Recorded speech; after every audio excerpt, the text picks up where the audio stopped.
G'day. It's time to Down Your Unders. Review and dissection of content from some of the sharpest minds in the game. Hosted by Adam Camilleri. Art of War. Down Under.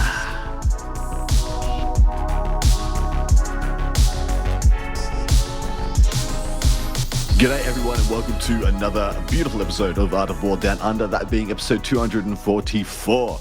We are here to review the Space Fairies, the Puppies, the Fenrisians, the Volca Fenrica, the Rout, or they've got so many names for themselves. They're almost like an Australian in how many nicknames they decide that they should have.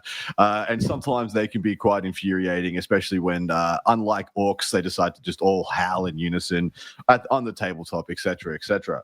But I am joined by a wonderful, lovely man. He's got one of the nicest smiles in all of 40k. His name is Chris Radford, mate. How you doing? I'm doing great, Adam. Thanks so much for having me on. It's really, really good to be here. It is. It's my absolute pleasure to have you on, dude. So we have an interesting thing to unpack here. So we're getting Space Wars. They're coming out in a army box or a promo box, as some people do call them. And this is going to be a pretty spicy review. Not as many detachments. So about on par for the amount of detachments that, other Space Marine sub-factions get, like, Dark Angels, Blood Angels, etc. But hot takes off the cuff, mate. How are you feeling about this Dex? I think it looks really interesting. Having a quick look through, I think we've got three very, very unique and all quite interesting detachments. All seem very closely balanced from what we can tell early days. So I think there's a lot to go through, and I'm quite excited. About it. Yes, me too. So my hot takes off the cuff is their units are very good. They have lost a lot. I feel like this is their turning of the corner moment, similar to Dark Angels when I lost an entire draw of my army when they decided that, all the Ravenwing stuff was going away. That wasn't, up to date. And I feel like this is that point for Space Wolves. You're going to be losing mostly characters, and it's a lot of characters. And due to that, there's going to be some awkwardness in list construction. And the detachments are good, but once again, they're a little awkward also. Like the terms and conditions are quite heavy on some of these detachments. Is that fair to say? Yeah, I think definitely. I think I'm still midway through carrying my planes up to the loft, to be honest. I've got a lot of points. Yeah. A lot of points being transported back into the loft, back away into a dusty shelf that won't be seen for a while. It is. It's been a long time coming, and they pulled off a band-aid. I think that was it's so weird. We'll talk about it when we get to it, but when I saw no Logan of course we saw a new Logan, so you could assume old Logan was going away, but Logan and the planes weren't that old. No, and our friends the Hounds of Mordecai as well. They're so recent and they're gone. Wow, really? I didn't even remember the Hounds of Mordecai existed to be lost. So I apologize. Exactly. There's so much has gone. And that sleigh, that's not even that old. Yeah, so we'll go through those as we get to them. But suffice to say, I think Space Wolves are still in quite a good place. And me oh my, you have some pretty good stuff still. Yes. All right, let us jump in. I'm going to be reading all the things, and Chris is going to be giving us all those insights. And, of course, come and join us over on part 2 of our Patreon episode, where Chris and I are going to be talking about list design, how we think Space Wolves line up into a myriad of the current army lists at the top end of competitive 40k. But also, Chris has some things to tell us about. Lay it on us, mate. Plug away. Yeah, so I was going to give a quick shout out to my teammates Ignite, and then just to Dave and Vic who run a channel called Fireside. I don't know, Dave's really, and Vic as well, putting a lot of work into their in-depth content over new codexes as well. So definitely go and give them a look, see what they're doing. Check out Dave's new fancy website. Nice, yeah. I hear he's so very proud of his website. Yeah, he is, and it's nice. He should be. He should be, yeah. All right, starting off on page, for those of us following along at home, page 4. Is where we will find these good stuffs. It's page 4? No way. Page 68. Can't be right. Yes. Only 3 pages of lore, Adam. What's going on? What's going on? It does say page 4 on this, though. Anyway, Army Rules, of course, Oath of Moment is still your stock in trade. You also have Curse of the Wolfen, which is brand new and much akin to the way Death Company works. Whilst this unit is within 6 or 1 or more friendly Space Wolf characters, excluding Wolfen models, or within 12 or 1 or more friendly Wolf Priest models, it is not battle shocked and has 1 OC. So add 1 OC to the control of infantry models, and add 3 to the OC control of vehicle models within it. So that'll be your Wolf and Dreads as well. And then sagas, each detachment comes with the saga now. So there's no bunch of sagas you got to pick from as your army rule, nice and awkward and weird and all that stuff. Just get a saga strapped on to your army rule as the detachment. How do you feel about that as a change, dude? I think the Curse of the Wolfen's fantastic. Big fan of this change. Getting Wolfen with their OC earlier is going to be making it easier for Wolfen to get OC is going to be a massive change to that unit. And I think that unit is going to have much more versatility now instead of just being a smash piece as it was previously. So I'm a huge fan of that change there. Yeah, me too. And then the sagas change. I mean, if anyone who's played with or against Champions of Rust, explaining that detachment rule was a chore. I would spend 20 minutes. I'd be like, right, clock on me. I'll use my clock for this. Let's go through and explain how this works. So I'm glad that's gone, if I'm honest. It was fun, but I'm glad that's gone now. I mean, it's much more simpler, I think, going forward. Of course, Sons of Rust is here. Same with Sons of Sanguinius, all those things. If you take Space Wolves, you can't take stuff from any other chapter, and that is all the same as we expect. But the first of the detachments is Saga of the Hunter. The detachment rule is Pax Quarry.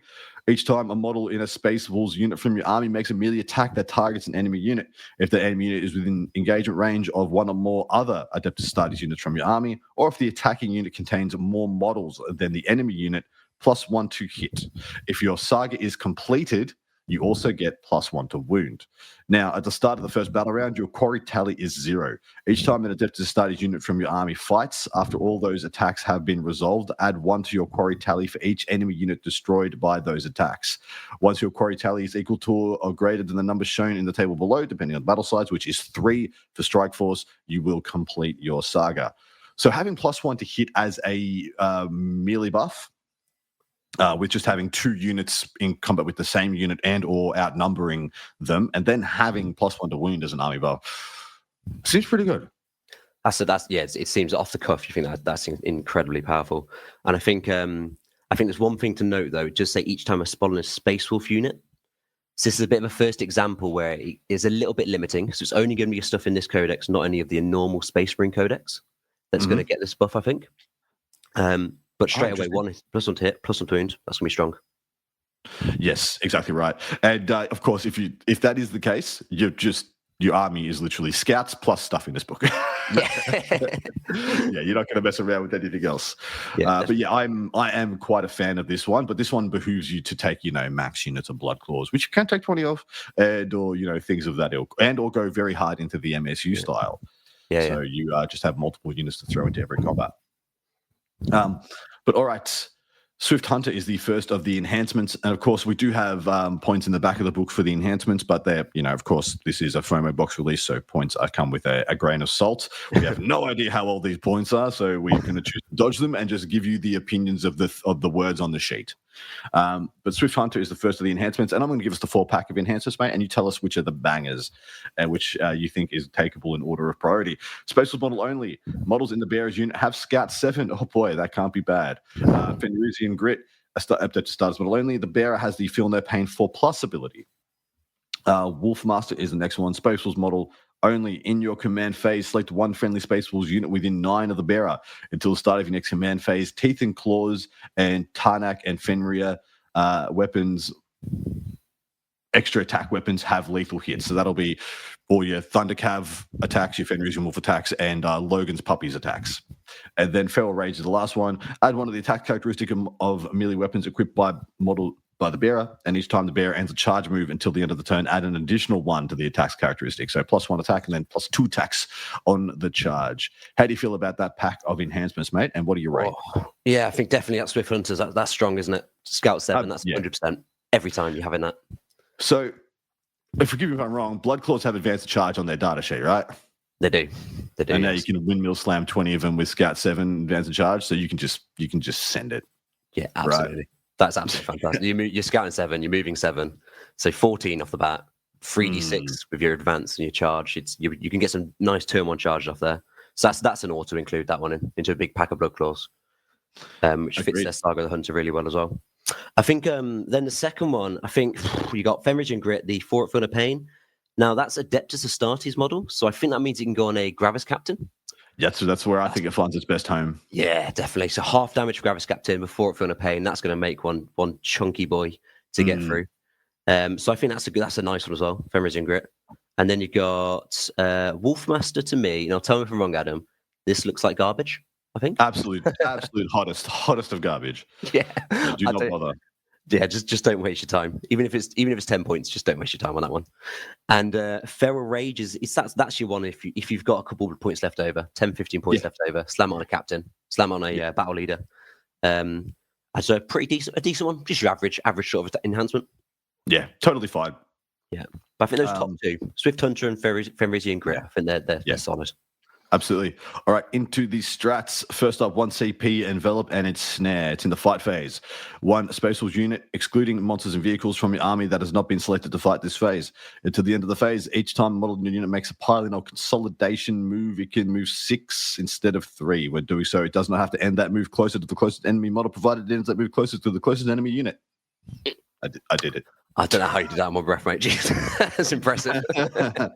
How do you feel about this one, mate? Yeah, that's solid. That's amazing. Oh yeah. So good. It's insane. For this detachment, you're playing big bricks, aren't you? You're playing those 20 blood claws, those 20 blood claw bricks, and so on. Having these pile in 6, consolidate 6, and as you said in one go, having been able to do it without even have to go to the closest model and just the closest unit is really, really strong. I agree. Yeah, absolutely fantastic strat. Next up is Territorial Advantage for 1 CP. It's in the fight phase just after an enemy unit is destroyed by an Adeptus Astartes unit from your army. That Adeptus Astartes unit.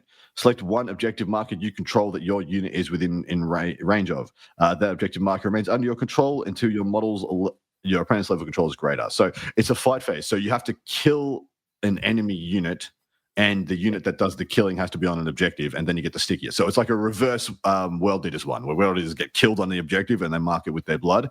You're marking it with your opponent's blood, but it's still yours. Yeah, I think it's decent. It's nice. It's got some odd uses. You're not going to build around it. You're not going to use it every game, but it's pretty good. It's pretty good. It's going to force people to come back onto that objective, so you can kill them again, can't you? Yeah, exactly right. I think it rewards that all-in style, or melee style that I think this is pushing you towards as well. Yeah, definitely. All right, Overwhelming Onslaught's up next, 1 CP. It's a fight phase just after an enemy unit selected its targets. 2 Adeptus Astartes units from your army within engagement range of that enemy unit, or 1 Space Wolf Beasts unit from your army within engagement range of that enemy unit. Until the end of the phase, each time a model in that enemy unit makes an attack, subtract 1 from the hit roll. Okay, so yeah, not bad. It's okay. Yeah, okay. Again, some uses here or there. Decent, not bad. Yeah, I feel like in teams when you want to try and pin someone else's melee nonsense, or this can help you a lot in like the EC matchup, or something like definitely. that. Just slinging out some -1 to hit. Yeah, definitely. Not bad. It's got occasional uses here or there. Yeah, nothing to like write home about, but decent. All right, Chosen Prey's up next, 1 CP. Your movement phase just after a Space Wolves unit from your army falls back. That Space Wolves unit, and to the end of the turn, your unit is eligible to shoot and declare a charge in turn in which it fell back. Ooh, nice. This is crucial. This is going to be absolutely crucial for the attachment, I think, for this to work, because you're going to be running big bricks. You've got that turn 1 scout moving blood claw brick that's going to go forwards. You want to be able to keep them flexible, so keep falling back and then charging and tagging new stuff. I think this is really good. This is like A++ detachment. Exactly right. Of course, similar to the Necron brick, there are things that these big 20-mans can't kill. Yeah. Sometimes if you have your special weapons in the wrong positions, or your, power fists in the wrong positions, you've just got a couple of,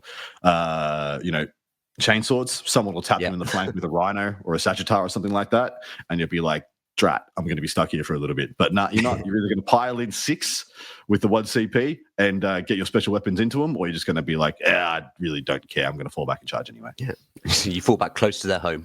Correct. And you get even more stuck in.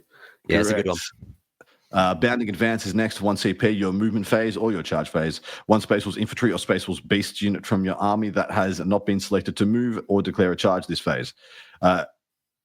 Until the end of the phase, each time a model in unit makes a normal, advanced, or fallback or charge move, it can move through models.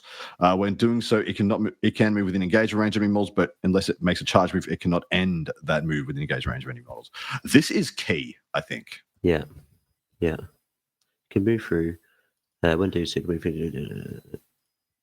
Yeah, that's really strong. So you can move through your opponents. So you could basically, it's fly, isn't it? Essentially for 1 CP. 1 CP. If I've understood it correctly. Yeah, definitely. And that when you coupled with the 6-inch pile and consolidate becomes pretty. You can do some wild stuff. Yes. I'm already envisioning some wild stuff right now. Yeah, that's pretty incredible. Yeah, I'm a fan. This is gonna be a very, very CP heavy detachment. So you've got a lot of combos you're gonna be using straight away. Yeah, but it's interesting that so far they're all logistical increases. So they're all pretty much like things to make your life easier if you are wielding these big units. But let's hope this last one is some damage, and I know that it is. So Mark for Destruction is up next for 1 CP. It's in your shooting phase, though. 2 adapted status units from your army, excluding beasts that have not been selected to shoot this phase. Are there beasts in this army that can shoot? Just interesting wording. They can spit. Yeah, they can spit. They got foul breath. Select 1 enemy unit visible to both of your units. Until the end of the phase, models in your units can only target that enemy unit and only visit an eligible target. And each time model in your unit makes the range attack, reroll a wound roll of 1. So 1 CP to give 2 units reroll 1s to wound if they shoot the same target. Yeah.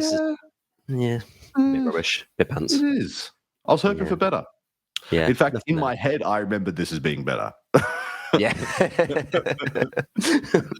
When you said this might be it, I was thinking, if I remember right, it's not. No, it's not. I for some reason, I had it as rerolls to wound in my head, full rerolls to wound. Yeah. Anyway, how do you feel about this detachment in totality, my man? I think this detachment's really good. I think this is good. This has definitely got some play.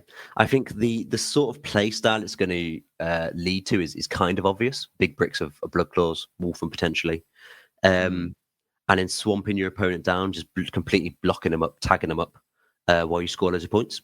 I think it's decent. Yeah, but I think the key is if I've understood correctly that only spatial stuff gets the +1 to hit, +1 to wound, like blood claws, etc. Because that's going to lock you down quite a bit in what you can take. Yes, yeah, it'll very much narrow your vision for available units in this attachment. Yes, exactly. Like it's going to take a lot of things off the table. Yeah. So I think you'd be streamed to those blood claw bricks. Yeah. All right. Next up, we have Saga of the Bold. And this is a detachment rule called Heroes All. Each time an adapted status unit from your army is selected to shoot or fight, apply one of the following when resolving those attacks. If your saga is completed, you can re-roll 1 hit roll, 1 wound roll, and 1 damage roll. Otherwise, if that unit is a Space Force character unit, you can re-roll 1 hit roll, 1 wound roll, or 1 damage roll. So everything in your army gets 1 reroll to hit, wound, and damage if you complete it. If not, just Space Wolf character units, and you'll only get 1 of the above.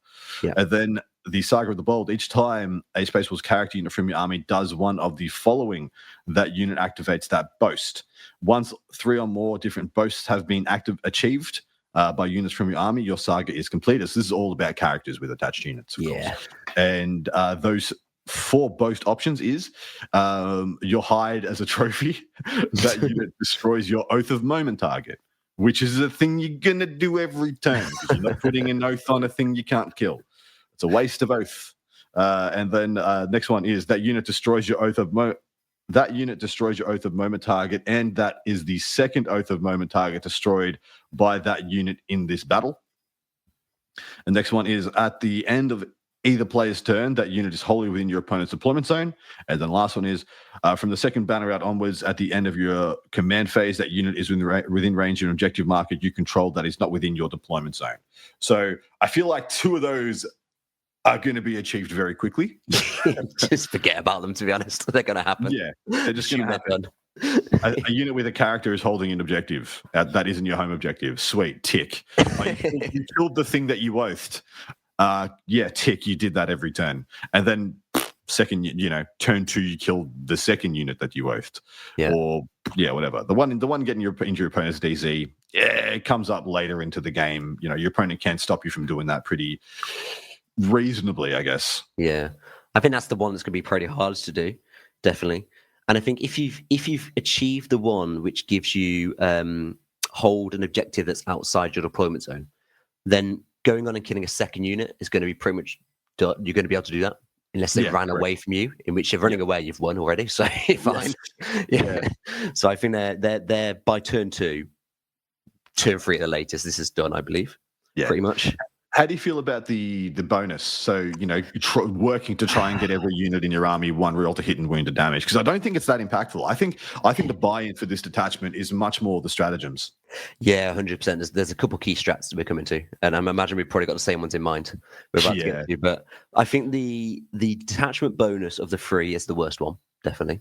Yeah. I think it leans into like actually some shooting units that aren't in this codex, in the Space Marine one better. Except for the Wolf and Dreadnought. Real one hit wound and damage on that could be really strong. But we'll get to that when we get to the Wolf and Dreadnought. So it's got some case uses, but in reality, it's going to be like a reroll to wound on a Wolfen or a head taker or something. Not amazing. Yeah, they're either doing the job without the reroll or they're not. One reroll isn't going to change whether they were going to kill the thing or not kill the thing. So, yeah. Exactly. All right, Braggart's Steel is the first of the enhancements. Add 2 to the strength characteristic of melee weapons equipped by the bearer. If the bearer's unit has achieved 1 or more of the boasts, add 1 to the damage as well. Not freaking bad. Scald is up next. Each time a Space Wolves character unit from your army achieves a boast, if the bearer is on the battlefield, you gain 1 CP. Hide Slayer. At the start of the fight phase, if there are more enemy models than friendly models wholly within 6 of the bearer until the end of the phase, add 2 to the attack characteristic of melee weapons equipped by the bearer. If the bearer's unit has achieved 1 or more boasts, add 3 to the attacks instead.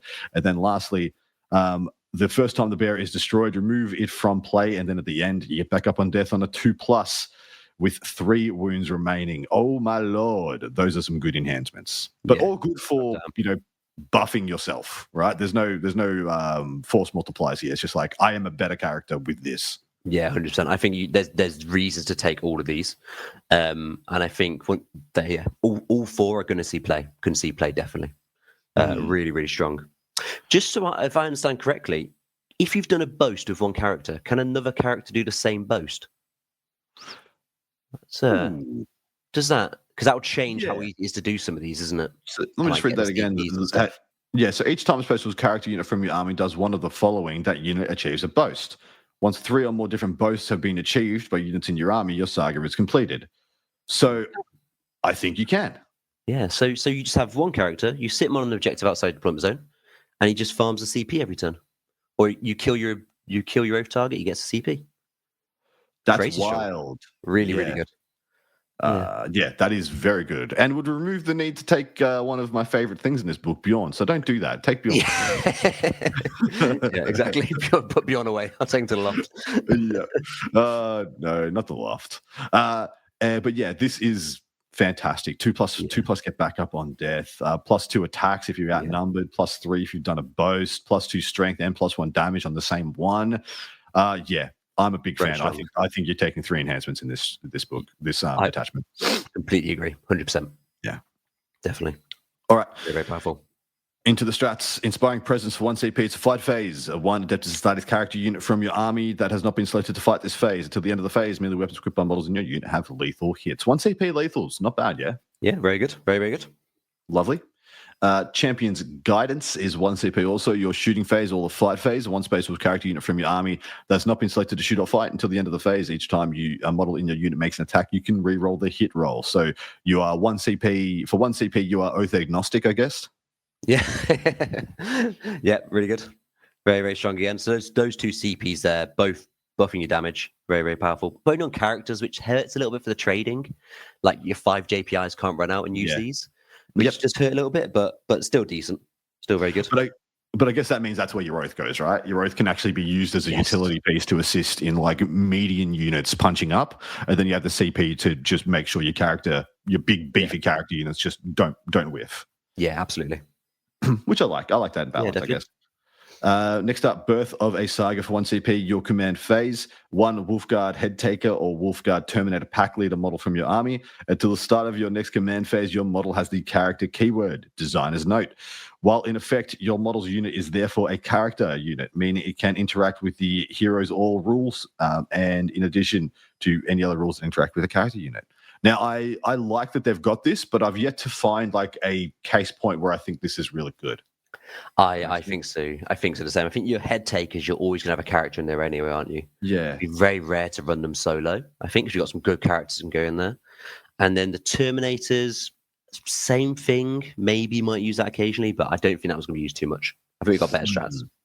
Yeah, I agree. Yeah. All right, Alpha Strike.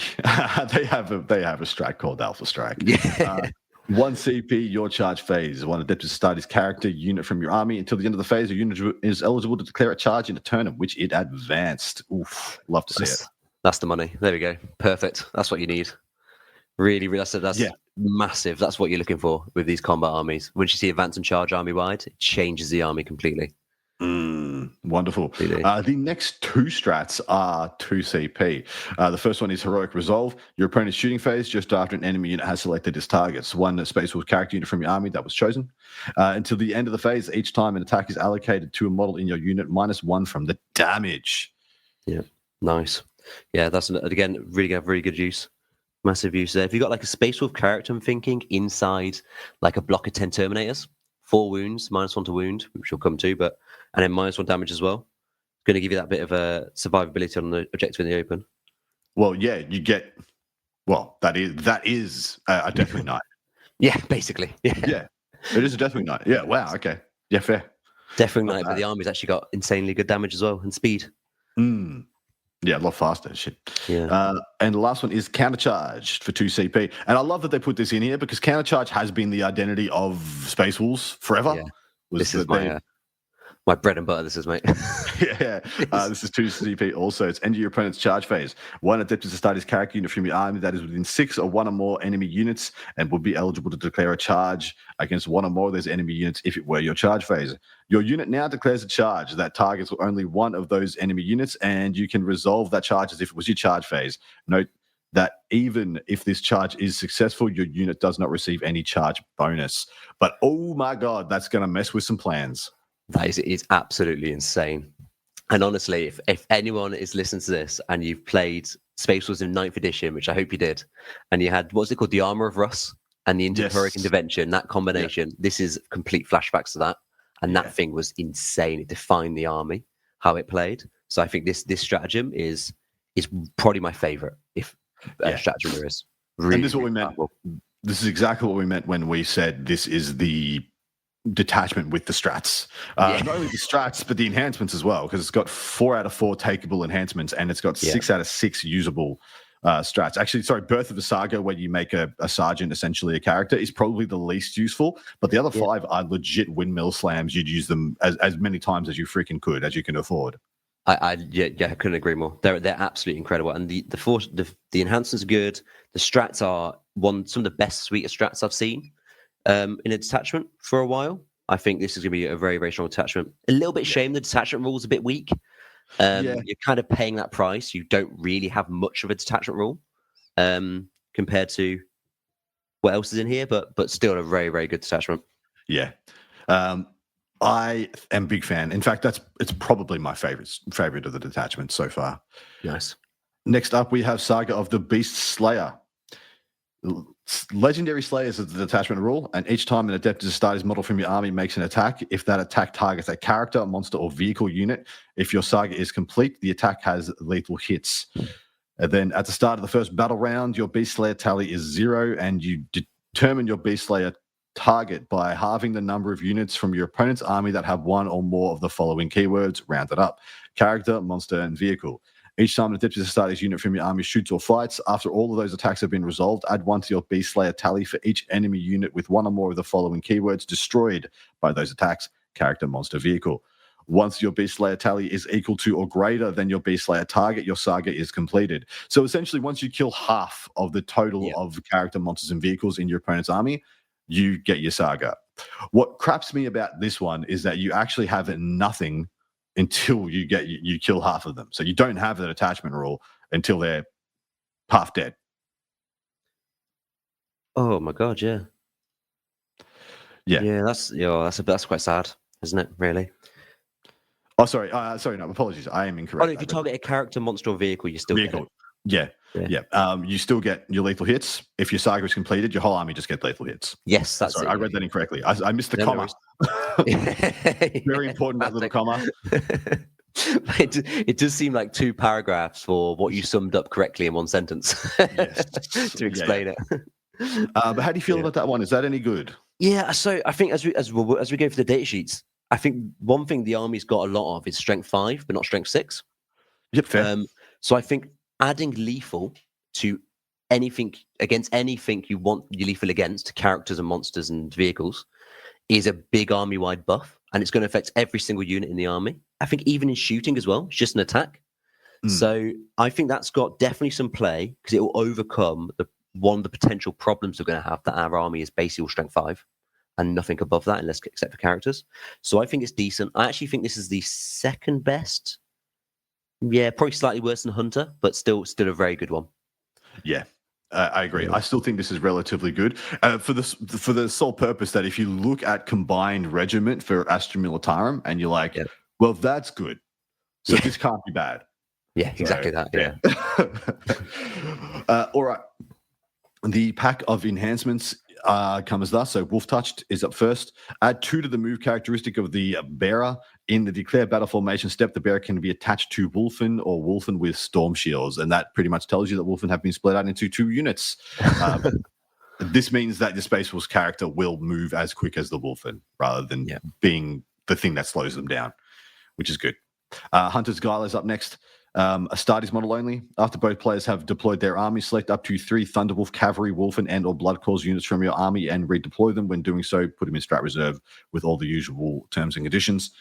Elder's Guidance, Space model only. Once per battle at the start of the fight phase, if the bearer is leading a Bloodclaws unit, the bearer can use this enhancement.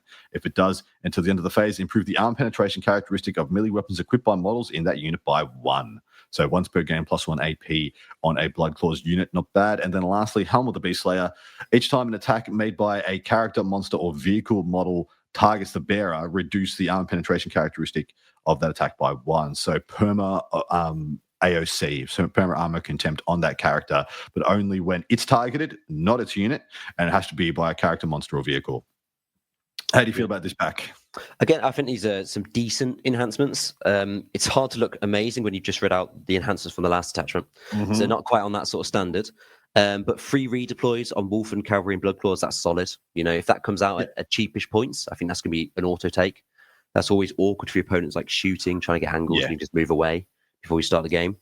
I think the Wolf Touched, the +2 move, and get a buff into Wolfen basically is going to be very important in this attachment. I think that's going to be auto take, isn't it? Me too. Really? Me too. Yeah. I feel like that is the best one. There are some extremely good characters in this attachment. So in this army, that you could, when attached to Wolfen, just really changes the complexion. Yeah, 100%. I think you get your Wolfen sustained or something, or you can get regenning Wolfen. And +1 to wounds. Really strong. And +1 to wounds, the Wolf Priest, as we'll get to. So that's good as well. I think that's a definite. That's an auto include Wolf Touch. The other ones we had the Elder's Guidance then, and that's where you increase the AP of Bloodclaws. I think that depends on the points again. It's decent. It really does. Might be okay, but Bloodclaws, they have to come in units of 10. Baby units 20. They're a little bit awkward to get on the battlefield. I'm not so sure on that. I'm not overly sold on that one. Because their damage is a bit low anyway. Well, when we come to it, I'm not sure how much extra AP will help. I don't see this as the Bloodclaw detachment. I see the first one as the Bloodclaw detachment. Exactly. I really see this much more as the Wolfen detachment. Yeah. When I go through everything, I'm like, this is where I want my 30 Wolfen is what I'm cooking here. So I'm not taking the Bloodclaws, I don't think. Yeah. I think I'm exactly on the same page. And the next one, Helm of the Beast Slayer, I found this so frustrating.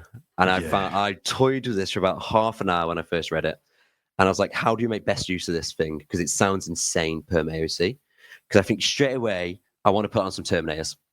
Yeah. And you're thinking, we got some brand new Terminators in this Codex, the Wolfguard Terminators. And they're going to have -1 to wound. So I'm like, I want to give perma AOC to them. There's no way to get this on those Wolfguard Terminators.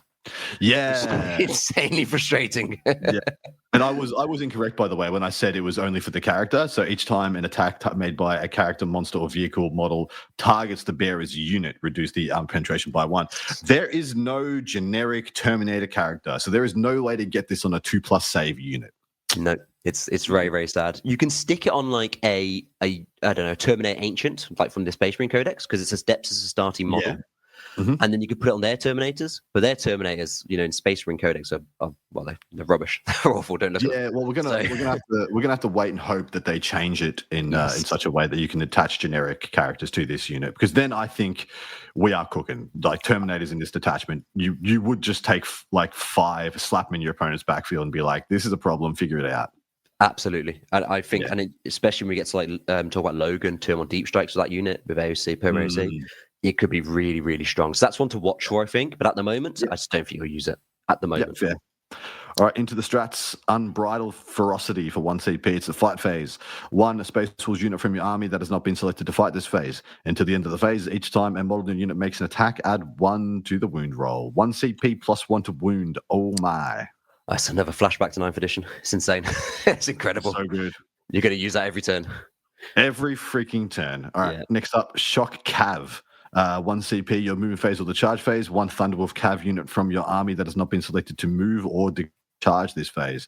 And to the end of the phase, each time model unit makes a normal advance or fallback or charge move, it can move through models and sections of terrain features that are 4 or less in height. When doing, can move within engagement range, can't end within engagement range, yada, yada, yada. Usual T's and C's. Is that actually any good, mate? I mean, the biggest downside to Thunderwolf Cavalry is they, can't go through walls, can't go through stuff. But I still think in this detachment, Thunderwolf Cavalry can't advance and charge. I don't think it's going to take that much use. Yeah. Potentially, but it will depend on how good Thunderwolf Cavalry are, really. It's hard to tell at this stage because we need their points, don't we? They're going to need points. Because their new data sheet ability is very good, but they lost all their character support, which is very bad. So it's literally, if they're cheap, they're good. If they're not, a waiting game on this one. It could be really strong, could be unused. So if 1 CP to not have your Thunder Cav be jailed is fantastic. And essentially that's what it reads to me, because there's no terrain features that are 4 or less in height that I can't just walk around without issue with your Thunder Cav. But they're all the ones that are more than 4 that you get stuck behind, because that's all our L's. So it's a bit awkward. Yeah, definitely. It's mainly to get through the models, isn't it? Next up is Pinning Fire for 1 CP. It's your shooting phase. 1 Adeptus Astartes unit from your army that has been selected to shoot. Until the end of the phase, after your unit has shot, select 1 enemy character, monster, or vehicle unit hit by 1 or more of those attacks until the start of your next shooting phase. That unit is pinned. When a unit is pinned, subtract 2 from its move characteristic and -2 from charge rolls made for it. I quite like this, but I'm not sure how often you will use it. So I think there's one case use here. Those damn Emperor's Children winged demon princes. Let's make them -2 to move, -2 to charge. So that's a single case matchup use you have for that, I think. And I think you can just do some Grey Hunters could just shoot them. I think, is that right? 1 Adeptus Astartes unit from your army. Yeah. That could just be the scouts, mate. Scouts, they could do -4 to move on that prince. So I think there's some use here.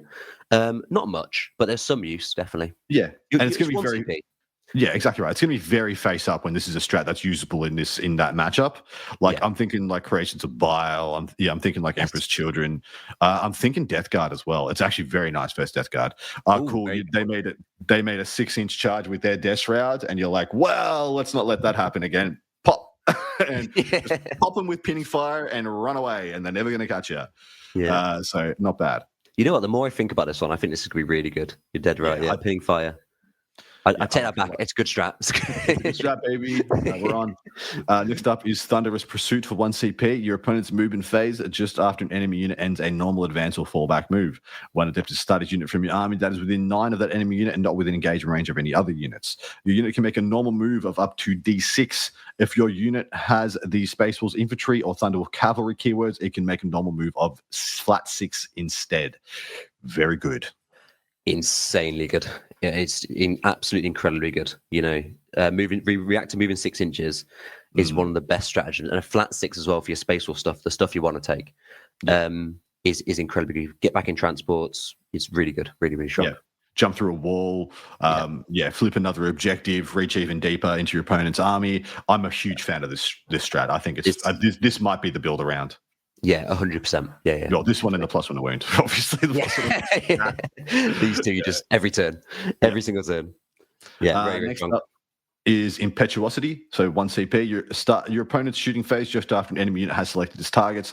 1 Wolf Wolfen infantry or blood claws unit from your army that was selected as a target of those attacks. And to the end of the phase, after an enemy unit has shot, if one or more models in your unit were destroyed by those attacks, your unit can make an impetuous move, which is a surge move. You roll 1d6. Your unit can be moved a number of inches up to the result, but your unit must end that move as close as possible to closest enemy unit, excluding aircraft. When doing so, those models can be moved within engagement range. So it's a 1 CP surge move. So it's going to be very, once again, very face up when this is usable. Yeah, it's going to be really hard for your opponent to play around. It's something they've got to constantly be aware of. So it makes their movement awkward. So I quite like this. This is a good one to have. Because your opponent would have to, you might not end up using it a huge amount, but your opponent have to constantly think about it and constantly change their movement because you've got this in the kit. So this is a nice one. It's a good one to have.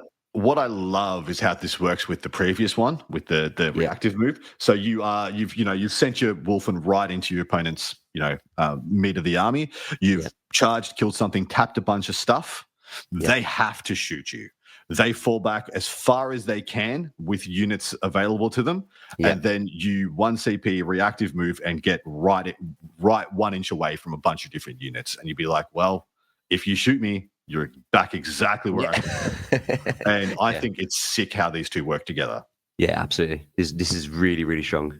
An insanely strong combo to have of the two. All right. It's going to be a complete mind boggle to get your to get around this one. Well, you can just checkmate your opponent. You can just pretty much. Yeah. It's fantastic. Destroy gun lines. Exactly. Well, it's your guard play, right? It's how you have to play this army versus guard, because if you're walking across the table, because this, like we said, this one doesn't have advance and charge. So if your Wolfen are just walking across the table, hoping they make it, they're not going to make it. Yeah. Beautiful. All right, coordinated strike is 1 CP. Into your opponent's flight phase of 1 Space Wolf unit from your army that is holed within 9 or one or more battlefield edges. You get where this is going. Chuck him in strat reserve for 1 CP. Yep. Nice. How do you feel about the suite of stratagems for this detachment and this detachment in total? It's an insanely good suite strats. The strats are really strong. You've got the top two. You're just going to want to use that every single turn. Like the +1 to wounds, the reactive move are just incredibly strong. The impetuosity is a complete, you thinking through that and making the correct play against it is really difficult. And then combined with your reactive move as well is incredibly strong. I think those three especially are just 3 of the best strats in this codex, or some of the top strats in the game, really, aren't they? Yeah, and they're all when they're all next to each other. And we thought the previous ones were going to be the best of the best, but no, there is actually a pretty decent delineation of stratagem strength in this book. The internal balance is actually not bad, because I think there is a very, very hearty debate to be had about which is the best detachment. And I think it just pretty much, firstly, depends on points. Obviously, depends on points a lot. But between Saga of the Bold and the Beast Slayer, I think there's a pretty healthy discussion to be had. And hell, I don't think the first one's out of it either. I don't think Saga of the Hunter is out of the question. I just think it's a little bit worse than the other two.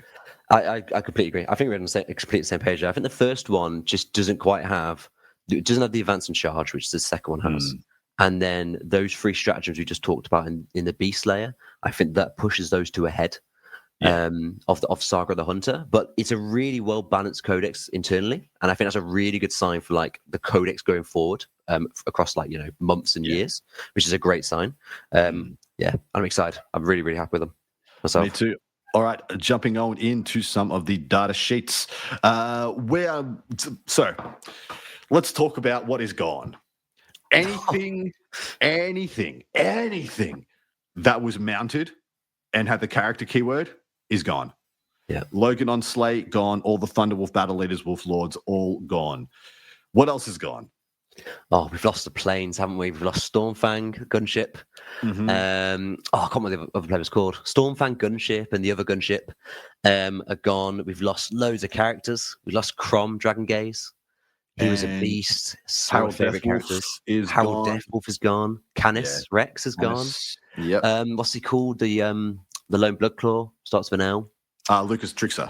Lucas the Trickster. Yeah, with his Wolfclaw, he's gone as well.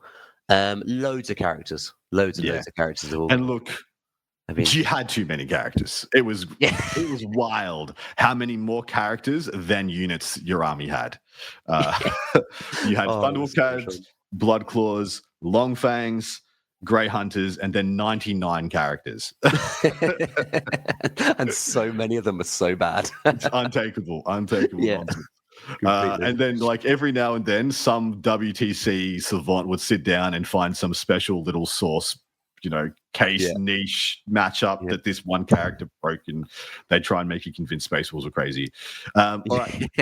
But I will say, unlike a lot of some of the other releases, so I mean, I got the Dark Angels release, which has some very good looking models in it, but I have to take my chagrin here. The Space Wolves new models look so much cooler than my stuff. Oh, they look incredible, don't they? The head take God. looks insane. Yeah. Logan looks absolutely insane. Well, yeah, exactly right. I put Logan versus Azrael next to Azrael. I'm like, Azrael looks good, but Logan is one of the best models of all time. Yeah. Genuinely. Yeah. Absolutely superb. Despite that, I don't rate Logan. Let's run us. I'll run you through the things. He's got 8 wounds, 2 up, 4 up, toughness 5, move 6, OC 1. It's just got a Stormbolter. Huzzah! His axe of Mordecai is very similar to it was 6 attacks at 8-2-3 or 10 attacks at 6-2-1, and of course he has his 6 attacks at 5-1-1 from his puppers. And of course he's only on foot or only in Terminator armor, comes with Deep Strike and Leader. His High King of Fenris is once per battle round. In your movement phase, you can select one friendly Space Wolf unit that is in strat reserve. If you do until the end of the phase, for the purpose of setting up that unit on the battlefield, treat the current battle round as being 1 higher than it actually is. And then the second one is he has the Vect aura that was on Bjorn. So he has 12-inch aura of CP usage by your opponent, costs 1 more. How do you feel about him? You can only join Wolfguard Terminators. It's quite sad, isn't it? He's a lovely, lovely model, and he's going to look good on the shelf. But he's not. He's not going to make the table very much, in my opinion. I don't. He's also on a big base, a very big base for a model that moves 6.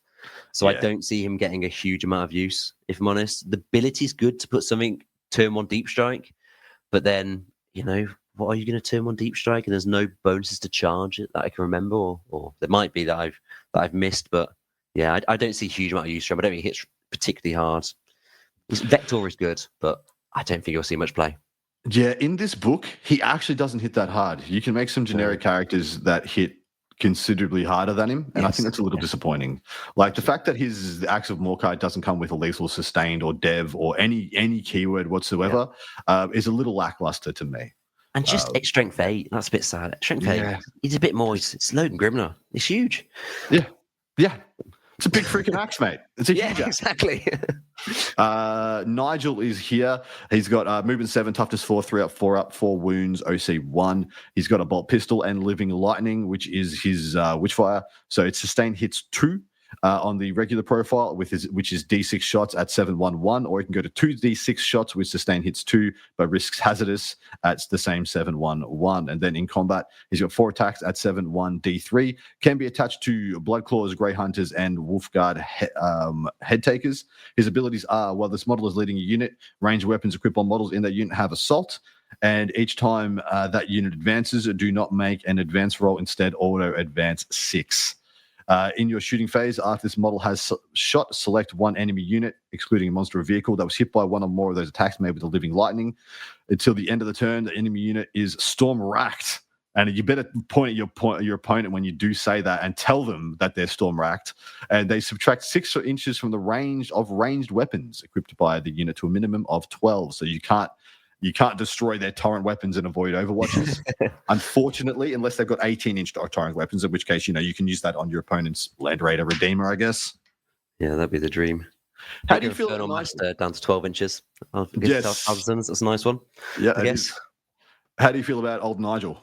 I can't believe I've got to buy it. What, a 3rd or a 4th Nigel model now? I've got so many. Yeah, I think he's actually takeable. Yeah, I think he's decent. I think if you want him in a squad that can advance and charge, obviously. Correct. So I think you're putting him with Blood Claws, but then Blood Claws, unless they're in the Hunter detachment, they don't really hit that hard. So I think you want him, if you're taking him, with some head takers maybe, in the detachment that can advance and charge. And I think that'd be a much better use of him. Or you can take him in Blood Claws, do decent damage, bog people down with them, with the auto advance 6.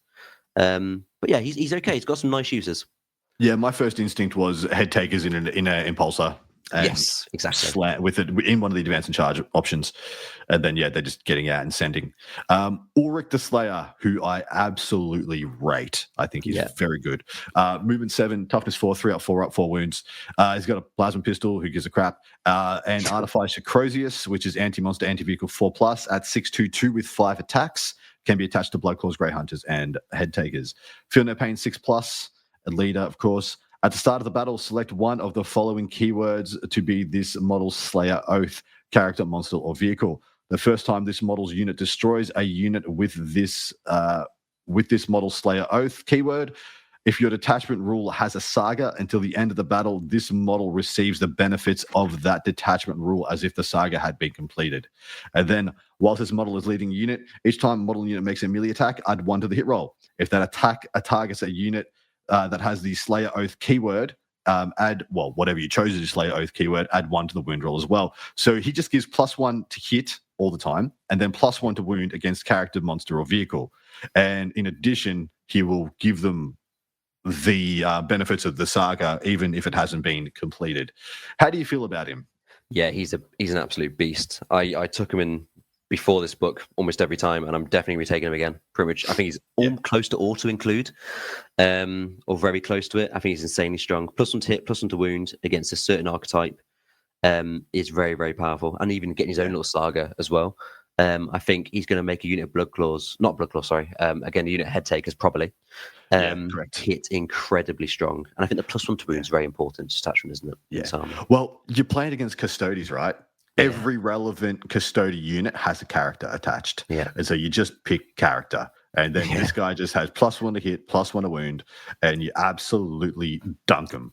I'm a huge fan.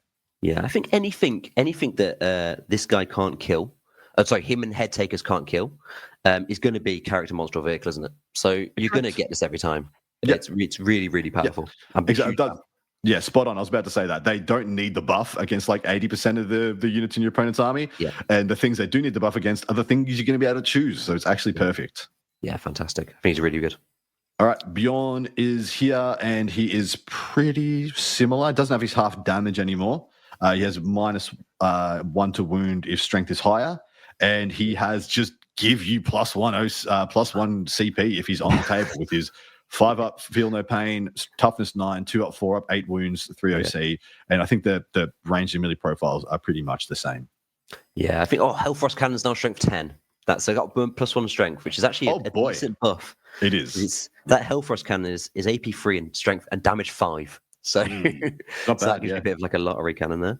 The +1 CP is so important, isn't it, for this army? The detachments, these stratagems are incredible. And I think you need that extra CP every turn. You need to be churning that out. So I think Bjorn is going to be close to, again, I'm going to say this word a lot. You have to stop me at some point. Close to auto include. Yes. He's really, really strong. As long as the points are reasonable, like I want to see him. I want to see him like a. What is he right now? Actually, he's 190 at the moment, and I'd say if he at the moment he's half damage, isn't he? With a 5 up on a pain, so losing that is a big loss. Yeah. So he's definitely going to be less survivable. Even the -1 to wound, he's less survivable than he was before. Correct. I think. For sure. So I think if he goes up much more than like 180, I think you maybe start questioning whether you just take the enhancement in that Beast Slayer. I think it is. Agreed. But it's something to watch definitely on the points. I think you're going to see him in a lot of lists, as long as you don't get too silly. Absolutely. Here is another auto include, in my opinion. Yes. Ragnar Blackmane. He is freaking amazing. His stat line is much the same. Movement 7, toughness 4, 3 up, 4 up, 5 wounds. In combat, of course, I'm not telling you about his bolt pistol. Frostfang has sustained hits 1 with 8 attacks at 6/3/2. He attaches to Bloodclaws and Head Takers. He has, whilst this model is leading a Bloodclaws unit, each time model that unit makes a melee attack, you can re-roll the freaking wound roll. And whilst this model is leading a Wolfguard Head Takers unit, you give them advance and charge. And then each time this model ends a charge move until the end of the turn, add 2 to the attacks characteristic of his Frostfang. So it goes to 10 attacks in combat. He is freaking incredible. He's nuts. He is completely nuts. He's, again, third character in a row, this has got to be auto-include. If he comes back at less than 100 points, which he probably will, you're putting him in every time, aren't you? Yeah. Is he better with Bloodclaws or better with Head Takers? I think it's detachment specific, but yeah. Exactly, detachment, isn't it? If you're playing the detachment that doesn't have advance and charge, so Beast Slayer, then I think you want him with head takers. Yep. So you have head takers that can advance and charge, and you want him in an impulsor as well, so he can, get out free, move 7, and advance and charge. If not, I think there's an argument for Blood Claws, but I still think you probably want him with the head takers anyway. Just because then you can advance and charge on 2 places in the board, him on one side, and then your stratagem on the other side of the board. I think you probably want them with the head takers. Yeah, I agree. I tend to agree. The big problem here, Adam, is you can only have 3 as head takers, and that's going to be an issue. Yes, it is. All right, big old Arjak Rockfix is up next with a lovely new model. Toughness 5, move 6, which is nice for a Terminator model. 2+4+6 wounds. He's got his foe hammer, anti-monster, anti-vehicle 3+, and assault at 823, 1 shot, range 6.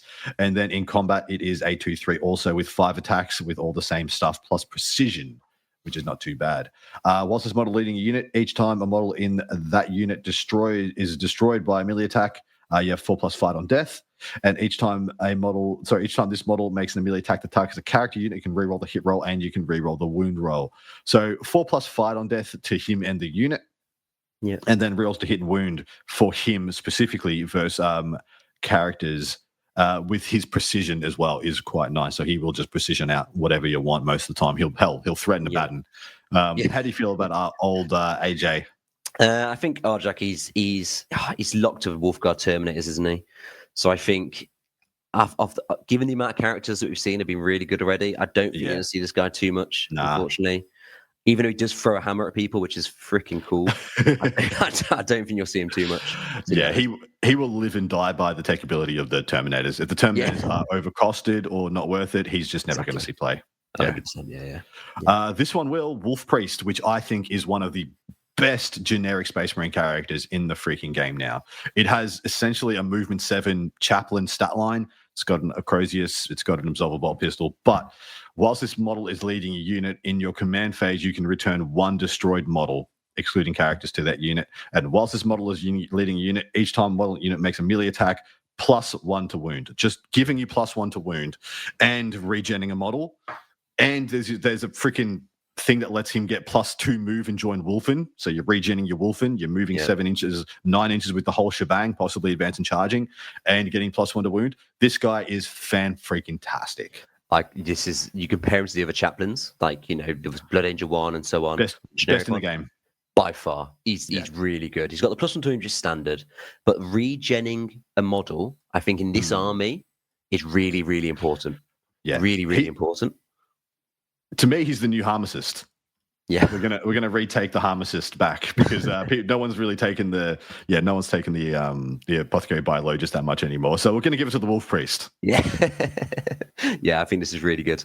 This is gonna extend your movement range by was it 4 inches or something on a lot of these units, which is gonna be crucial for this army to get across the board in one go because we don't fly, we don't have jetpacks, we're walking. So this model is gonna be pivotal, I think.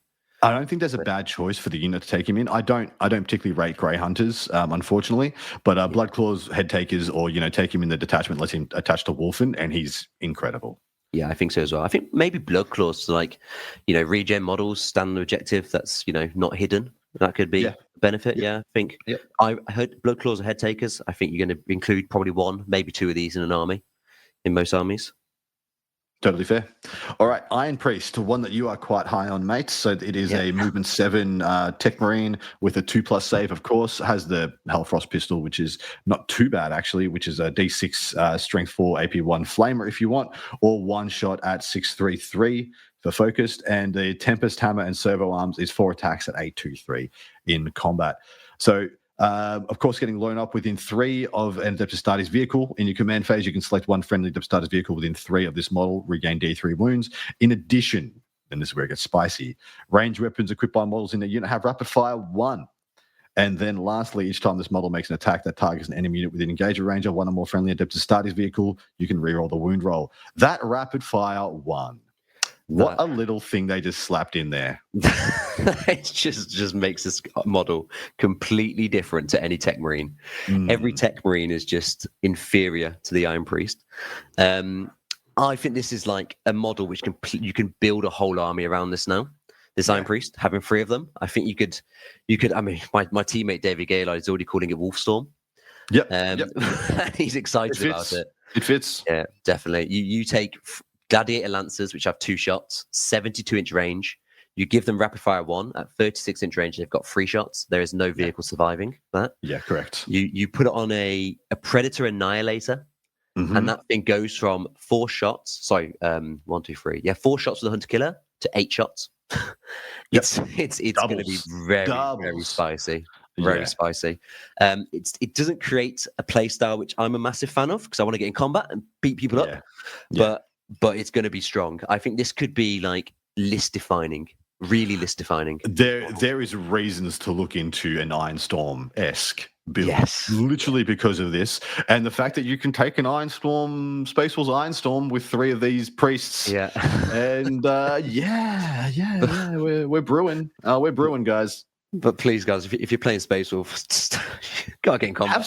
Have some self-respect, you know? Exactly. Yeah. Have some self-respect. You're not sitting around the hall drinking beer if you're taking 3 Iron Priests. That's what I'm saying. You're not welcome.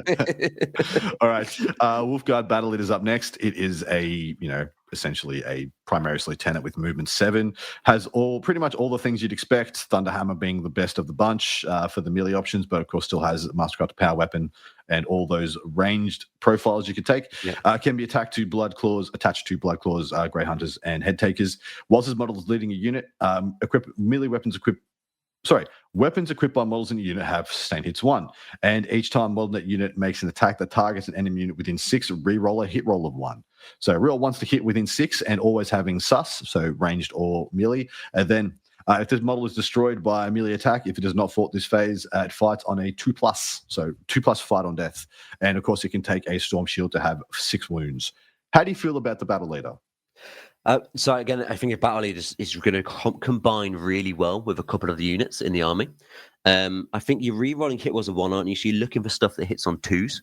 Will combine really, really well. So if you're playing the Hunter detachment, where you get +1 to hit for your army, having a Battle Leader in each unit is basically re-roll hits. It's going to be very, very powerful. So I think the Battle Leader is very, very strong. It's sustained hits as well. You can get that Orphan and Beast Slayer and give them sustained, which is going to be very strong for the Storm Shield guys. I think he's a solid piece.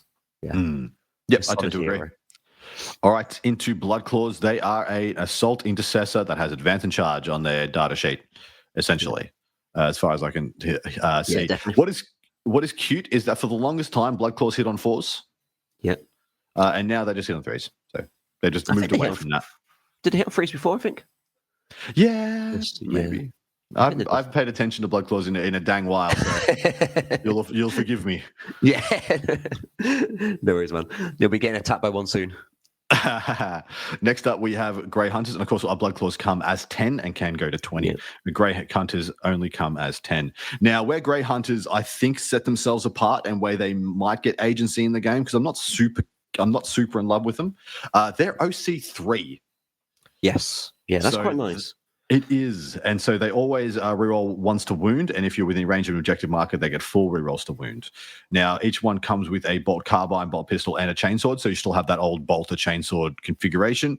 Yeah. Of course, you can have a plasma pistol on the pack leader, and the pack leader's chainsword can be replaced with a power pistol, power weapon. You're not getting any power weapons in this. So you're not getting any extra goods. You're not getting a plasma gun or melter gun or anything like that. They're essentially replacing the heavy bolt pistol that the Blood Claws have. No, Blood Claws just have a regular bolt pistol with a 2-shot rapid fire 1 gun. That still sucks. It's not good. it's quite sad. The characters are amazing, but I think these are character delivery systems, aren't they? Correct. And the Grey Hunters, you know what? I did shed a tear when you could only use a 10. Yeah. I was thinking units of 5, 15 OC, Correct. that's powerful. That goes in Impulsor. It blocks objectives. It's good. Units of 10, I think the Grey Hunter, I think sadly is going to be one of the worst data sheets in the Codex. There is onto a character might be good, but I don't see it yet at the moment. There is just no efficient way to get them up the table so they can use their OC. So because they're a 10-man. And because they're a 10-man, they're not worth buying as a complement to a character, because then that character isn't getting a delivery system, is unwieldy, harder to hide, and Yeah, sad times. It's a sad time for It's- Grey Hunters. Yeah, it's a I think- tax. There, it's a big Yeah, yeah, completely. Blood Claws, on the other hand, though, advance and charge, that's going to see use. Definitely in Yeah. Beast Slayer, where you don't naturally have the CP for it. Yes. Or in correct. Hunter, where you're big blobs. I think you're going to see Blood Claws. You'll see them around, definitely. Mm. All right, Wolfguard Head Takers, brand new unit. Essentially, if you need to know how this unit is, it's Space Wolf Sword Brethren is the way I'm describing them to people. They are freaking monsters in combat. I'm a huge fan. They're movement 7, toughness 4, 3 wound, 3 wound Astartes, primary Astartes. They come with hunting wolves, which are just Fenrisian wolves, and they've written those rules in a stupidly awkward manner. But they have a heavy bolt pistol. They have mastercrafted power weapon, of course, on the Sargi Boy, which is 4 attacks at 522. Everyone else has everyone has that. My bad. The mastercrafted power weapon. They can have a storm shield for a 4+ invuln, or they can take a paired mastercrafted power weapon and have 6 attacks at 522 if they wish. And then they have the teeth and claws on the Fenrisian wolves. There's a lot to read here, so forgive me. At the start of the declared battle formation step, split this unit into 2 units, one containing all of its head takers and one containing all of its hunting wolves, with a new starting strength accordingly. So why did they make this unit? I ask you, because the design structure of Games Workshop starts at the model creation, and essentially someone just had a cool idea. I'm assuming that was like, why don't we have like a Blade Guard unit that has wolves attached to it? And then when it got to the how to actually make that work in the game, they're like, no, we're not doing that. Split the units. I'm so sad. I'm so sad, honestly. Yeah. That's going to be so good. At the start of the battle, sorry, carry on. At the start of the battle, select one unit from your opponent's army to be this unit's quarry. Weapons equipped by head taker models in this unit have the devastating wounds and precision abilities while targeting its quarry. A la, you're freaking dead. Each time this unit's quarry is destroyed, select another quarry. And then the last of it. Whilst this unit is within 6 of one or more friendly Space Wolf character models, excluding Wolfen units, if this unit is not battle shocked, improve its OC by 1, because of course the hunting wolves have OC 0, so that whilst they're within 6 of a character, they get OC 1.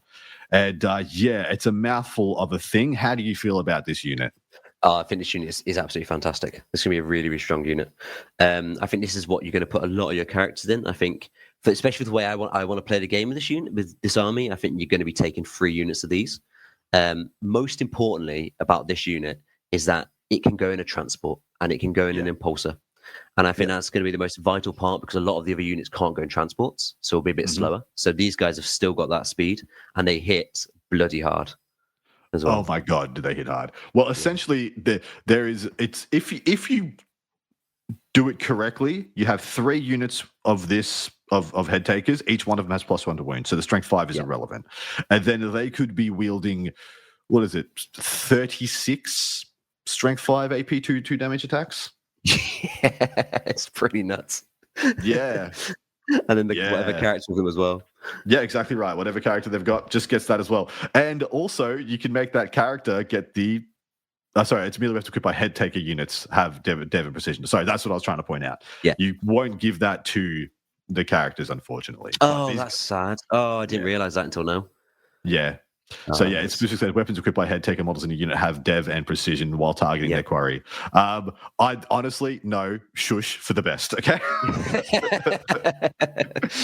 Yeah. Leave it alone. They're good enough. But these guys are fan-freaking-tastic. Windmill slam minimum of 12 of them into every single army you can possibly take in this. Yeah, even the car park we just talked about probably takes a unit or 2 for defense.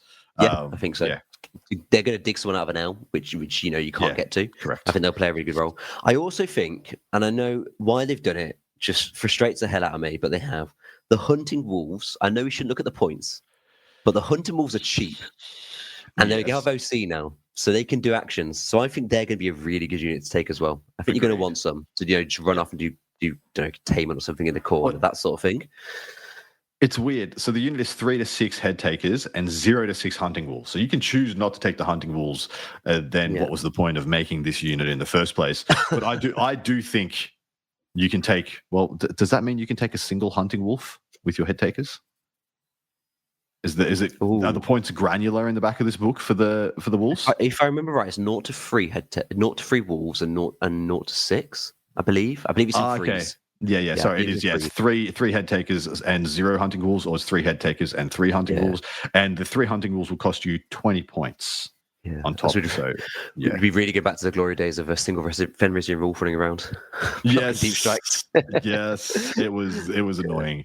All right, next up we have Thundercav. Now, I believe, of course, everyone knows that all the mounted characters are gone, so you will not be making Thundercav archetypes. I do not believe. Yeah. I do not believe Thundercav will be an archetype going forward. I, however, still quite rate them. I like them as a single 1 or 2 units of 3 because they are extremely good skirmish and brawlers, and they punch up. They're still moving 12, toughness 6, 4 wounds with their 3 up and 2 OC. Of course, they can take the Storm Shield.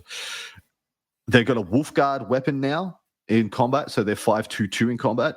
And each time this unit makes a melee attack with its Wolf Guard weapon, if it made a charge move, +1 damage. So they're 4 attacks at 5/2/3 on the charge, which I think is very good. Yeah, 100%. I think they're a good unit. I completely think two or 3 units, especially in the one where you can advance and charge. Yeah, I think they're going to do really strong, and they're very durable. Hitting back into them, 12 wounds with a 4-pin run, toughness 6. That's a lot of commitment to get rid of them as well. And OC2 is quite nice as well. So you can have an OC 6 package running around. I'm a big fan. I still think Thunderwolf Cav are takeable, but you won't be building around them anymore. It's not what it was. You're not taking 18 anymore, are you? Was it 18 in the max? Yeah. Yeah. You're not going to do that. Yeah. With each one having 2 characters as well. So it was really more like 24. I say that if they come back at like, I don't know, 30 points a model, maybe you do. Maybe you just do. Yeah. If they're really cheap and they're very durable, and you can maybe turn on Deep Strike and the Logan if you went down that way. But we're like old times now. But yeah. All right. Next up, Wolfguard Terminators, the new bad boys. They are a Terminator profile. They can take a Storm Shield though. On is it any model can take a Storm Shield? I think any model can, yeah. And go to 4 wounds. They have exactly what you would expect for weapons and accoutrement. And then each time an attack targets a unit, if strength is higher, -1 from the wound roll. So that is pretty sauce on that 4 wound profile. Of course, in the bold detachment, you have access to -1 damage, as wonderful Chris said. Yep. This is all about points, though, right? It's all about the points, and I just gotta ask, where's our Thunderhammers gone? Like, that's the sad thing. I know. It's really sad. Missed my Thunderhammers. They forgot to put them in the kit. Yeah, they ran out. No. They gave you the relic Great Hammer as Great Axe instead, which is devastating wounds. Yep. So that is your Thunderhammer equivalent, which has lost 1 strength on a usual Thunderhammer, but gained a damage. So it's 7/2/3, and I guess that's what they've given you instead of Thunderhammers. That's your Thunderhammer, but that's only on 1 model. Only the Sergeant can have that. Yeah. Yeah, so you get one Great Axe, you get 1 Power Fist, and you get 3 power weapons. So, I mean, the damage is still okay, but it's all about the points, as you said. All about the points. Yeah, all about the points. All right, Fenrisian Wolves are still here. They do all the things you would expect Fenrisian Wolves to do. They're movement 10, T4, 1 wound, no save, pretty much. Once per turn, when an enemy unit ends a noble advance or fallback move within 9, you can make a reactive of D6. And whilst within 6 of a friendly Space Force character, they get their OC 1. Not bad. Still good for utility. Come in units of 5 to 10. Yeah, they're okay. They're going to be. I think you'll take the new Wolves, won't you? In the head takers, most likely. Well, you're going to be taking the head takers, right? And so, exactly. Yeah. Take the smaller units. Yeah. All right, Wolfen are here. They are movement 9. They are T6 now. They are still 4+ save with 2 wounds. These are the ones that do not have the Storm Shields. So they are split these out in order to, I believe, more accurately price them, which I think is a good idea. Thank God. Yeah, this needs to happen. 100%. So their Wolfen weapons are essentially sustain hits 1 Mastercrafted Power Sword, so 5/2/2, 3 attacks each. And then they come with Curse of the Wolfen, as we described at the start of this episode. I mean, they'll get OC, if they're near characters. Yeah. And each time an enemy unit within engagement range of this unit falls back, all models in the enemy unit must take a desperate escape. When doing so, if they're battle shock, in addition, desperate escape. And they have their little death totem, which means they adjust reroll once to hit in combat. That is in powerful. Very, very good. How do you feel about them? I think they're really good. I think Wolfen look fantastic. I think that thing where you have to take desperate escape tests to fall back, in that hunter detachment where you want to go forward and tag people up and pile in 6, consolidate 6, and tag the world. These guys are going to do a lot of damage. They're going to do a lot of work in that sense. They've lost their 6 at Feel No Pain. That's sad. Yes. Yeah. Yeah, They gained a toughness. Yeah, Were they T5 before or T6? I think they were T5. Pretty sure they were Yeah, I think they were T5. T5 Yeah, as well. Yeah. yeah. So they've losing that 6 field of pain does hurt. Damage 2 weapons are going to clean through these guys a lot quicker than they did before. They did, yeah. But I think they're a nice little piece to have. The normal Wolfen. Well, especially the damage is quite high. Sustained Yeah. 1, 15 attacks per unit of 5. I think they'll do okay. Yeah. And you can take 60 Wolfen now in your army if you want, because of course we have the split data sheet. So same stat line of the Wolfen with Storm Shield, said they have the 4+ invulnerable save. They have Thunder Hammers, which is 2 attacks at anti-monster, anti-vehicle 3+ at 5/2/3.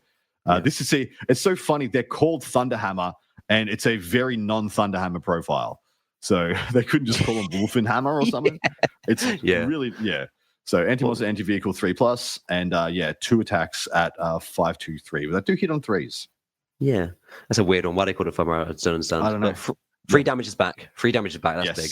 That's good as well. In the fight phase, after this unit is fought, select one enemy monster or vehicle hit by one or more of those attacks, and they'll be -1 to hit you. So even if they do hit you back, if you have not killed them, they'll be -1, which is nice. And then, of course, they had the same reroll once to hit Totem as well.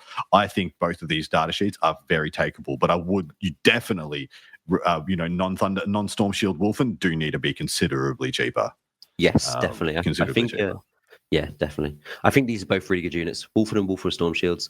I think they're there to tag people up a lot. I think Wolfen with Storm Shields, you've only got 10 attacks, so you're not going to hit very hard. That's with a unit 5, sorry.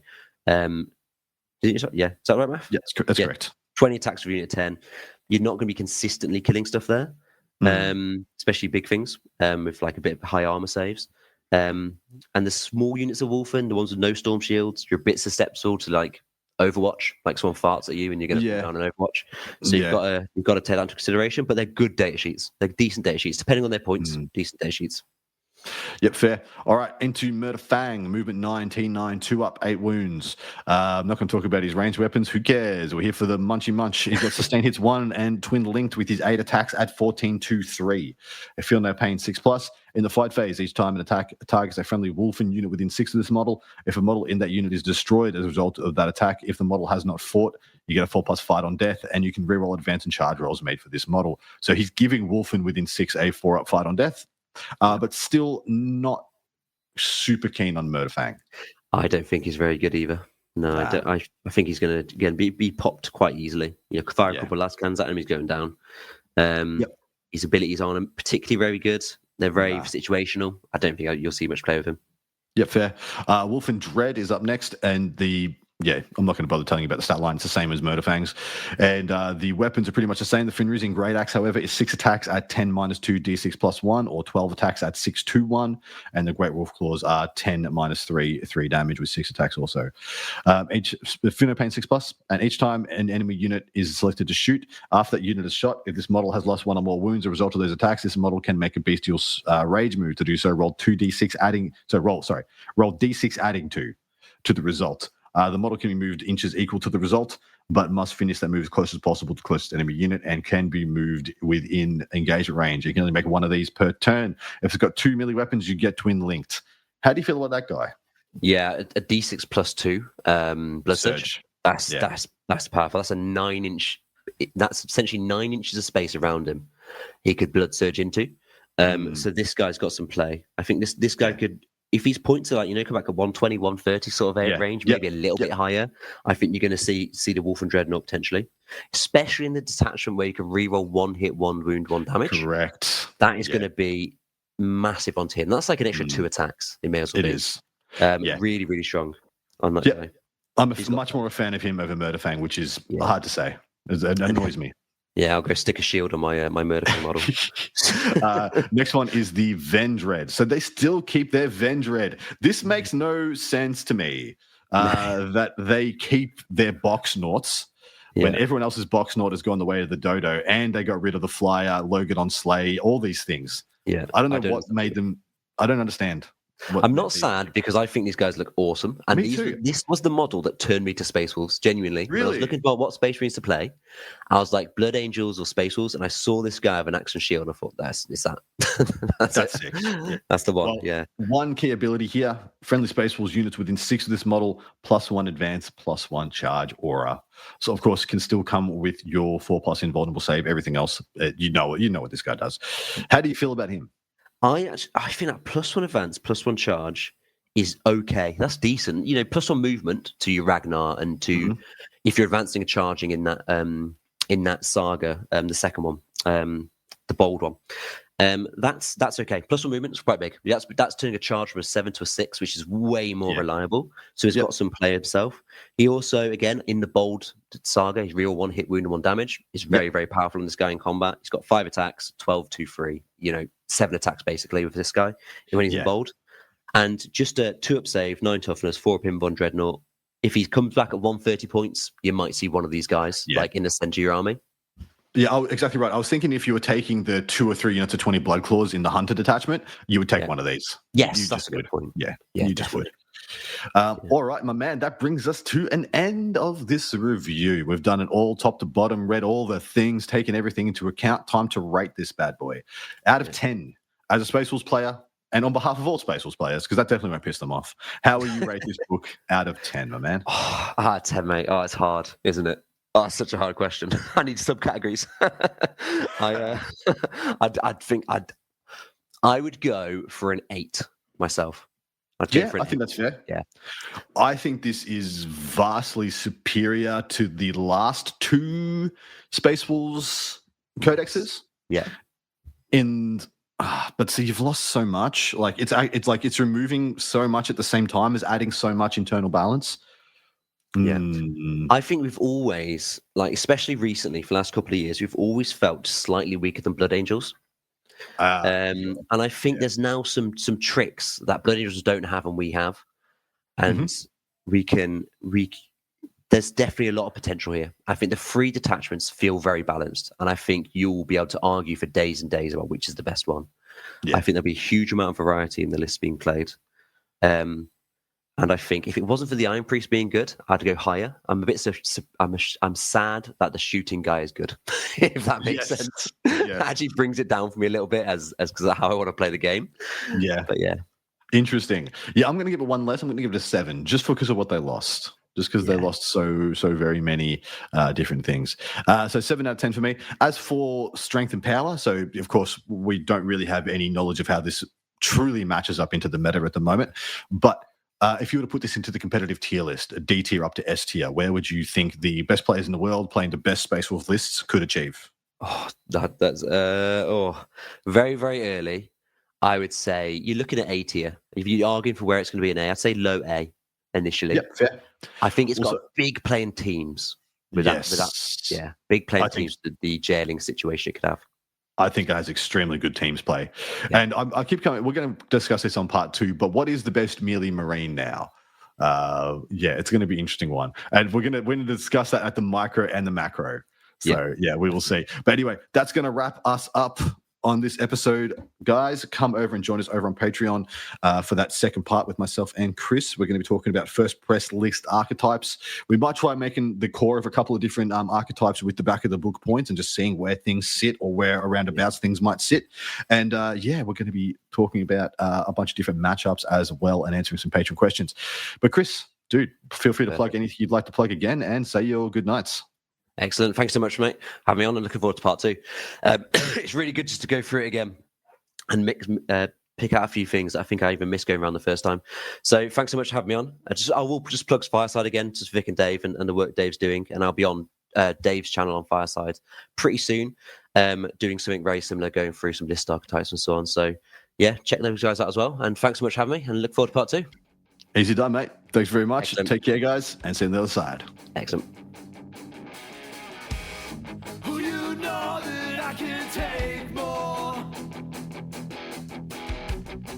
Break free for 1 and 2.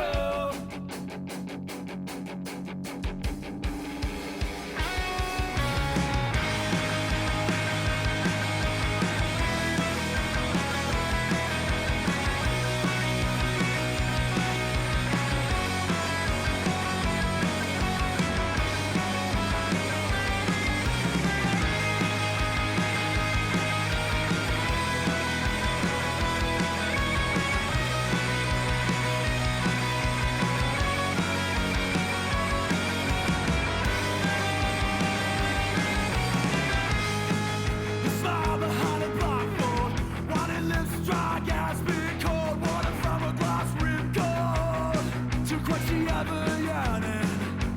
Thoughts from an idol.